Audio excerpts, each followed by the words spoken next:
오늘 저와 여러분에게 주시는 하나님의 말씀을 봉독하도록 하겠습니다. 저와 여러분에게 주시는 하나님의 말씀은 신약 성경 29쪽에 있는 마태복음 18장 1절에서 3절의 말씀입니다.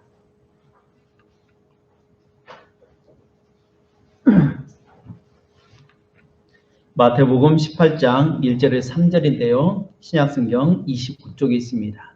찾으신 분은 성경을 보시고 못 찾으신 분은 앞에 있는 화면을 도와주시기 바랍니다. 이제 이 말씀 저와 여러분이 함께 공독합니다. 시작. 그때의 제자들이 예수께 나와 이르되 천국에서는 누가 흔히이까? 예수께서 한 어린아이를 불러 그들 가운데 세우시고 이르시되 진실로 너희에게 이르노니 너희가 돌이켜 어린아이와 같이 되지 아니하면 결단코 천국에 들어가지 못하리라. 아멘. 오늘 주신 말씀을 통해서 많은 은혜 받으시기 바랍니다. 기도하겠습니다. 사랑의 하나님 감사합니다. 오늘 또 하나님 앞에 나와 예배할 수 있도록 저희들의 환경과 형편과 건강을 허락하셔서 감사합니다. 이 시간 하나님 앞에 예배하오니 주여 영광 받아 주시옵소서. 부족한 종을 세우셨사오니 성령 하나님께서 이 시간 함께 하여 주시사 성령의 입술을 통해서 성령의 말씀이 아버지 입술을 통해서 증거되게 하여 주옵시고 증거된 말씀들이 우리의 귀에 들려질 때에 마음이 울려지고 또는 감동이 되어지고 손과 발을 통해서 행동하는 삶으로 보여드리는 아버지 살아있는 신앙이 되도록 인도해 주시옵소서. 감사하고 예수님의 이름으로 기도합니다. 아멘. 우리 옆에 있는 분과 인사할까요? 사랑합니다. 감사합니다. 당신을 축복합니다. 당신은 축복의 통로입니다. 나도 축복의 통로입니다. 자기 이름 밝히시고요. 시작. 저기도 축복의 통로입니다. 아멘. 오늘 저와 여러분에게 주시는 하나님의 말씀은 마태복음 18장 1절에서 3절의 말씀으로 어린아이와 같이 이러한 제목으로 하나님의 말씀을 전하겠습니다. 여러분은 지금이 좋습니까? 아니면 어린아이의 때가 좋았습니까? 어린아이 때가 좋았어요? 맞습니까? 왜 어린아이 때가 좋습니까? 이유가 있겠죠. 마냥 좋은 건 아니고 이유가 있겠죠. 아무런 생각이 없다. 그저 주면 먹고 젖도 빨고 힘들면 응애 물어버리면 끝나고 그죠? 근데 어른들은 어떻게 책임이 있죠. 무언가 말하지 않아도 무거운 짐이 있죠. 잠을 자도 잠이 오지 않습니다. 또 경제적인 문제, 여러 가지 환경적인 문제가 생기면 그것 때문에 골머리를 앓는 것이 어른입니다. 또 어린아이는 피부가 딱딱합니까? 아니면 부드럽습니까? 매우 부드럽죠. 살결을 만지면 너무나 부드러워서 또 만지고 싶고 또 만지고 싶고 그렇죠. 근데 어느 순간 나이가 들면 어떻게 합니까? 피부에 탄력을 잃습니다. 어떤 사람은 자다 일어나면 옛날 같으면 자다 일어나면 그 벽에 자국이 안 나는데 자고 일어나면 쭈글쭈글 해가지고 벽에 자국이 납니다. 아무리 막 문대도 안 되는 거죠. 이 어린아이처럼 된다는 거 매우 행복한 거죠. 근데 어린아이로만 있을 수 없죠. 만약 어린아이의 모습처럼 이 세상에도 모든 것이 새싹처럼만 있으면 어떻게 될까요? 큰일 납니다. 굶어 죽습니다. 벼를 심었는데 뭐 그대로 있다면 어떻게 될까요? 먹을 것이 없죠. 자라야죠. 열매를 맺어야죠. 오늘 본문에 보면 어린아이와 같이 되지 않으면 천국에 들어갈 수 없다라고 예수님께서 말씀하셨습니다. 그러면 왜 이 말씀을 하셨을까요? 특별히 오늘 어린이 주일인데 우리 어린아이들 그리고 어린 영혼들 정말 하나님의 은혜 가운데 무럭무럭 잘 자라고 건강하고 행복하게 살길 주님의 이름으로 축복합니다. 이제 우리는 어린이가 아닌데 이 어린아이와 같은 모습으로 살라고 하신 그리고 그런 어린아이와 같이 되지 않으면 하나님 나라에 갈 수 없다고 하시는 이 말씀의 진의를 말씀을 통해서 살펴보기 원합니다. 오늘 본문에는 짧게 나와 있습니다. 근데 이 말씀을 하시게 된 배경이 예수님께서 이제 때가 되어서 하나님 십자가를 지실 때가 가까운데 제자들은 때가 됐다고 생각하고 앞다투어서 서로 높은 자리를 찾으려고 합니다. 누가 크냐 하고 다툽니다. 예수님의 마음에 들고 또한 예수님의 마음을 얻어서 더 좋은 자리 차지하려고 안달을 하고 있는 그러한 제자들의 모습을 보면서 제자들이 누가 더 큽니까? 주님 말씀해 주십시오. 베드로입니까? 야고보입니까? 요한입니까? 제발 말씀 좀 해주십시오. 주님께서 말씀해 주셔야 이것이 끝이 나지 우리끼리 싸움이 끝이 없습니다. 라고 하는 상황 속에서 예수님께서 말씀하셨다는 거죠. 여러분 누가 큰 자입니까? 목사가 큰 자입니까? 장로님이 큰 자입니까? 아니면 집사님이 큰 자입니까? 권사님이 큰 자입니까? 우리도 교회 안에서 누가 크냐, 누가 높냐, 누가 대장이냐 하고 다툴 때가 있습니다. 겉으로는 아닙니다. 교회 주인은 주님이십니다. 교회 주인은 하나님이십니다라고 고백하고 있지만 실상 우리 마음 깊숙이 들어가 보면 그런가요? 아니죠. 그래도 내가 헌금 많이 했고 내가 그래도 봉사 많이 했고 내가 교회를 위해서 열심히 기도했고 누구보다도 애썼기 때문에 내가 그래도 대장해야지 목사가 대장해야지 하면서 서로 높은 자리 차지하려고 한 것이 죄성을 가진 인간의 모습이라는 거죠. 사실 제자들의 모습은 그냥 그때 제자들의 모습이 아니라 사실 알고 보면 저의 모습이고 여러분의 모습이고 우리의 모습인 걸로 보게 됩니다. 사람들이 특별히 믿는 사람들의 최고의 소원은 무엇일까요? 믿는 사람의 최고의 소원은 무엇일까요? 부자 되는 것일까요? 건강한 것일까요? 자녀가 잘 되는 것일까요? 최고의 모습은 무엇일까요? 최고의 소원은 천국에 가는 겁니다. 하나님 나라에 가는 것입니다. 왜요? 인간의 목숨은 한계가 있습니다. 아무리 힘이 세고 돈이 많아도 능력이 있어도 하나님 부르시면 가야 하는 것이 인간의 모습입니다. 인간의 한계가 있습니다. 그러나 한계를 뛰어넘어서 영원히 살 수 있는 곳이 바로 천국이라는 거죠. 그런데 이 천국에 갈 수 있는 사람은 어떤 사람이냐? 어린아이와 같다라고 예수님 말씀하셨습니다. 우리가 생각할 때에 어린아이 하면 우리가 보편적으로 알고 있는 일상적으로 알고 있는 오해들이 몇 가지가 있습니다. 첫 번째는 어린아이는 겸손합니다. 여러분 이 말 맞습니까? 어린아이가 겸손합니까? 왜 제가 답이 아닐 것 같으니까 대답 안 하시는군요. 아이들은 겸손합니까? 겸손하지 않습니까?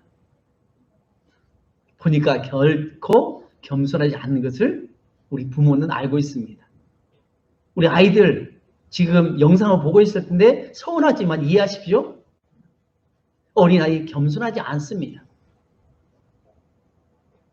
어떤 아이는 겸손한 아이가 있는지 모르겠지만 대부분의 아이는 겸손하지 않습니다. 오히려 교만함의 극치를 보입니다. 엄마 아빠 말씀에 순종하기보다는 오히려 자기가 대장 노릇합니다. 엄마 뭐 줘? 엄마 뭐 해줘? 마치 맡겨놓은 것처럼 다 해달라고 말합니다. 결혼한 남편들의 애환을 들어보면 옛날에 서로 사귈 때는 뭐 해달라고 또 다 해줬습니다. 근데 아이가 딱 태어남과 동시에 죄송하지만 남편은 찬밥이 됩니다. 여기서 말하는 찬밥이란 진짜 찬밥이 아니라 모든 것이 엄마는 아이에게 초점이 맞춰졌습니다. 먹을 것이 남아도 남편 주기보다는 아이에게 줍니다. 그죠? 그 남편은 어떻습니까? 1번이 뭡니까? 1번이 마누라입니다. 아내입니다. 여보입니다. 어이입니다. 찬밥 신세가 되는 것처럼 그렇게 되는데, 근데 아이들은 뭐 하나 맡겨놓은 것도 없으면서 무조건 달라고 합니다. 자기가 대장 노릇합니다. 자기가 대장 안 하면은 견디지 못한 것이 아이들의 속성이라는 겁니다. 두 번째, 어린아이는 순수합니다. 여러분, 어린아이 순수합니까? 예? 그래도 어른보다 순수하죠. 때가 덜 묻었죠. 마치 이것은 새 옷과 같습니다. 새 옷은 뭐 때가 안 묻었습니다. 반듯합니다. 그런데 시간이 지나면서 입다 보면 어떻게 합니까? 옷이 헐거워지고 또 때가 묻고 그런 것처럼 어른들도 때가 묻어가는 거죠. 세상에 취해 사는 거죠.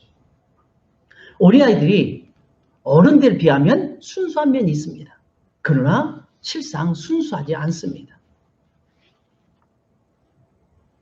자기가 불리하면 거짓말을 밥 먹듯이 합니다.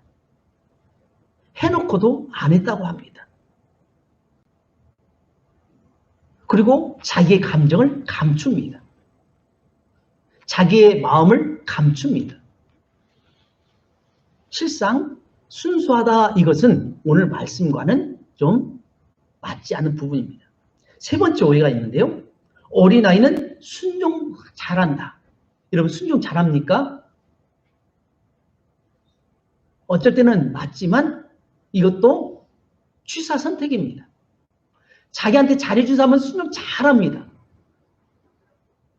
뭔가 나올 것이 있으면 잘합니다. 아이들이. 근데 내 말 안 들어줄 것 같으면 절대로 안 하는 것이 아이들의 속성이라는 거죠. 어린이나 어른이나 똑같이 죄성을 가지고 있는 인간이기 때문에 우리 인간 안에는 이처럼 순종치 못한 모습이 많습니다. 오늘 성경에서 말하는 것은 겸손하다, 순수하다, 그리고 순종적이다라고 하는 그런 말씀도 있겠지만 더 구체적인 것은 어떤 내용이냐? 한마디로 주권이 없다는 겁니다. 자기 스스로는 뭘 할 수 없는 존재입니다. 부모 없이는 절대로 살아갈 수 없는 연약한 존재가 어린아이라는 겁니다. 당시 유대인들의 문화에 따르면 어린아이와 여성들은 주권이 없었습니다. 그래서 어린아이는 부모가 책임을 지고 여성은 남편이 책임져 주는 사회였습니다. 그래서 우리가 성경을 읽다 보면 숫자를 셀 때에 어린아이와 여성들의 숫자는 안 들어가 있습니다. 그러면 성경에서는 어린아이와 여성들에 대해서 별로 관심이 없느냐? 아닙니다. 매우 관심이 많습니다. 연약한 존재로서 많은 관심을 갖고 또 하나님은 거기에 많은 사랑을 베푸십니다. 그런데 왜 숫자에는 안 들어가는가? 오병이의 기적에도 칠병이의 기적에도 또 이스라엘 백성들이 애굽에서 출애굽할 당시에 나온 사람이 60만이라고 하는데 60만에도 여성도 안 들어갔고 어린아이도 안 들어갔다는 겁니다. 이 말은 다시 말해서 여성과 어린아이들은 철저하게 남성들의 도움을 받아야만 살아가는 존재이기 때문에 그 숫자에 안 들어갔다는 겁니다. 남성들은 아내를 목숨으로 지켜 나가야 하는 존재이기 때문에 여성들의 숫자에 안 들어갔다는 거죠. 또 어린아이들도 바로 아버지가 책임을 져야 하기 때문에 이것은 마치 무엇과 같으냐? 쉽게 말하면 우리가 백화점 가면 예쁜 옷이 진열되어 있습니다. 어떤 것은 차곡차곡 개져가지고 창고에 있거나 아니면 이렇게 판에 널려 있거나 그렇습니다. 그러면 그 옷을 살 때 뭘 보고 살까요? 마네킹에 걸쳐 있는 옷을 보고 야, 이 옷 사야겠다라고 생각합니다. 또 오늘 저와 여러분이 옷을 입고 있는데 이 옷은 스스로 설 수 없습니다. 반드시 무언가가 걸치고 있어야 됩니다. 우리가 옷을 입지 않으면 옷 스스로 설 수 없는 것처럼 또 마네킹이 없이는 옷이 반듯하게 보여지지 않는 것처럼 어린아이는 바로 그런 존재라는 겁니다. 철저하게 부모의 도움이 있어야 되고 철저하게 부모의 보살핌이 있어야만이 살아갈 수 있는 존재, 바로 그것이 어린아이와 같다라고 하는 말씀입니다. 그래서 구원은 어떻게 받느냐? 우리의 지식으로 얻는 것도 아닙니다. 힘으로 얻는 것도 아닙니다. 경험으로 얻는 것도 아닙니다. 노력으로 얻는 것이 아니라 철저하게 하나님의 은혜라는 겁니다. 예수 그리스도의 십자가의 죽으심과 부활하심의 은혜가 없으면 결코 우리는 구원을 받을 수 없다. 그 어느 누구도 결코 어린아이와 같이 자기 스스로 설 수 없는 그런 존재이지만 부모가 그들을 보살핌과 같이 철저하게 하나님의 은혜가 아니면 구원받을 수 없다. 그 누구도 하나님 나라에 갈 수 없다라고 말씀하시며 어린아이와 같은 존재가 바로 그런 사람이 바로 천국에서 가장 크다라고 말씀하십니다. 에베소서 2장 8절에 너희는 그 은혜에 의하여 믿음으로 말미암아 구원을 받았으니 이것은 너희에게서 난 것이 아니요 하나님의 선물이라 라고 하고 못을 꽝 하고 박았습니다. 너희는 그 은혜, 바로 예수 그리스도의 은혜로 말미암아 이것을 믿음으로 말미암아 구원을 받았다. 그렇기 때문에 이것은 너희에게서 난 것이 아니요 하나님의 선물이다 라고 말씀합니다. 사실 오늘 저와 여러분이 주님 앞에 나와 구원받게 된 것은 우리의 능력이 아니죠. 내가 믿고 싶어서 믿었다, 그것이 아닙니다. 우리에게 믿음을 주셨기 때문에 우리가 믿음이 생긴 겁니다. 하나님께서 우리에게 성령을 보내주셔서 우리에게 믿음을 주셨다는 겁니다. 이것은 마치 벌과 나비가 꽃을 향해서 나가서 꿀을 따먹을 때 마치 벌과 나비가 날아와서 꿀을 따는 것처럼 생각되지만 먼저 꽃에서부터 향기가 나갑니다. 향기가 바람을 타고 나가서 벌과 나비를 유혹합니다. 그래서 그 먼 곳에서부터 날아와서 꿀을 채취하는 것처럼 바로 성령께서 저와 여러분에게 믿음을 주십니다. 그래서 우리가 기도할 때 믿음이 없다고 하신 분들은 뭘 기도해야 되느냐? 하나님, 저에게 믿음을 주시옵소서. 말씀을 들을 때 그 믿음을 갖도록 도와주시옵소서. 왜요? 우리는 스스로 에게는 믿음이 없습니다. 우리에게서 난 것이 아닙니다. 그래서 믿음을 갖도록 싸워야 합니다. 그래서 천국은 쟁취하는 것입니다. 가만히 있으면 자연스럽게 가는 것이 아닙니다. 싸워야 합니다. 왜요? 영적인 존재, 악한 사단이 우리를 믿지 못하도록 우리의 귀를 막습니다. 우리의 눈을 닫습니다. 우리의 마음을 닫습니다. 그래서 믿지 못하도록 수단과 방법을 가리지 않습니다. 어떻게 해서든지 우리 절망하게 만들고 어떻게 해서든지 우리 좌절하게 만들고 교회에서 떠나게 만들고 상처받게 만들고 그것을 통해서 믿음을 갖지 못하도록 만드는 존재가 사단이기 때문에 그래서 천국은 쟁취하는 것이라고 싸워서 이겨내는 곳, 침노하는 곳이라고 말씀하고 있다는 겁니다. 코로나로 인해서 얼마나 많은 사람들이 교회를 떠난지 모릅니다. 그전에는 눈치껏 교회 나갔습니다. 그전에는 마지못해 나갔습니다. 사업을 해서 나갔습니다. 그런데 이 코로나로 인해서 예배가 이렇게 회중 예배가 아니라 영상 예배로 드리다 보니까 많은 사람들이 떠나가는 것을 봅니다. 옥석을 가릴 수 있는 그런 기회가 되었습니다. 정말 내가 믿음이 있는지 믿음이 없는지를 이 사태를 통해서 알게 되는 거죠.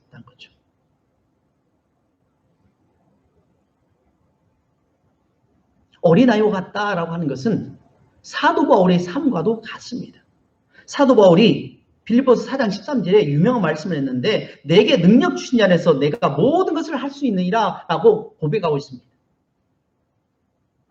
하나님께 능력 주시니까 병고침의 은사가 있다. 이 말씀뿐만 아니라 자기가 어떤 상황에 처했든지 빈궁에 처해서 못 살고 고난을 받고 매를 맞고 또 풍파에 휩쓸려서 죽을 고생을 하는 그런 상황에도 하나님 능력 주시면 내가 그 일을 감당할 수 있다라고 말씀합니다. 바로 그런 자세가 바로 어린아이와 같은 존재입니다. 어린아이는 부모님이 철저하게 도와줘야 됩니다. 부모님은 한 대로 합니다. 사실 알고 보면요, 저와 여러분이 삶을 보면요, 부모를 닮았습니다. 이번에 어제 드라마에 보니까 한 번 다녀왔어요라는 드라마가 있잖아요. 그 드라마에서 유명한 그리고 가슴을 찡하게 하는 그런 대사가 하나 나왔습니다. 아버지가 맨날 큰아들 뭐라고 했습니다. 큰아들이 남 힘들고 어려운 것을 보면 후배를 보면 못 견뎌야 합니다. 자기 걸 다 퍼줍니다. 그러니까 그 모습을 보고 있던 아빠가 막 뭐라고 했습니다. 그리고 집에 딱 들어왔는데 부인이 뭐라고 하느냐. 아들이 그래도 아빠 닮았어요 라고 합니다. 왜요? 아버지도 자기 종업원이 집이 없으니까 집에 데려와갖고 거기 자게 한다는 거죠. 부모를 그대로 닮아갔다는 겁니다.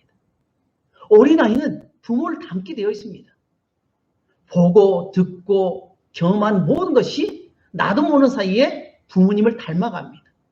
그래서 나이 40 정도 되면 자기 얼굴에 자기 모습이 아니라 부모님 얼굴이 나옵니다.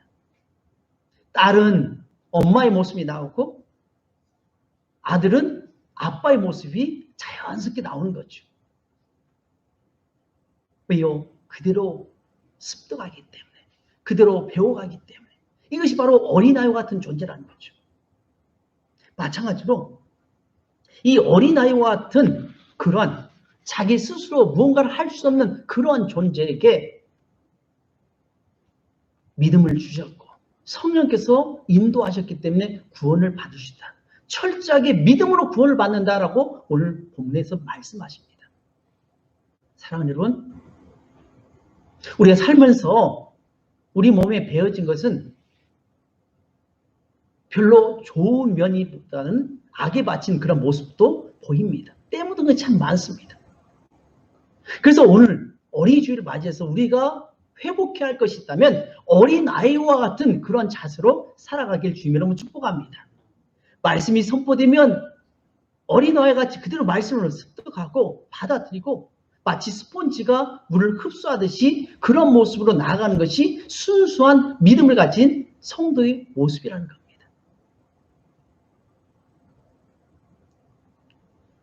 내 경험과 내 지식과 내 힘과 능력을 의지하는 것이 아니라 철저하게 하나님을 의지하며 성령의 감동하심 가운데 주님의 말씀대로 살아가는 우리 모든 성도들이 되시길 주님의 이름으로 축복합니다.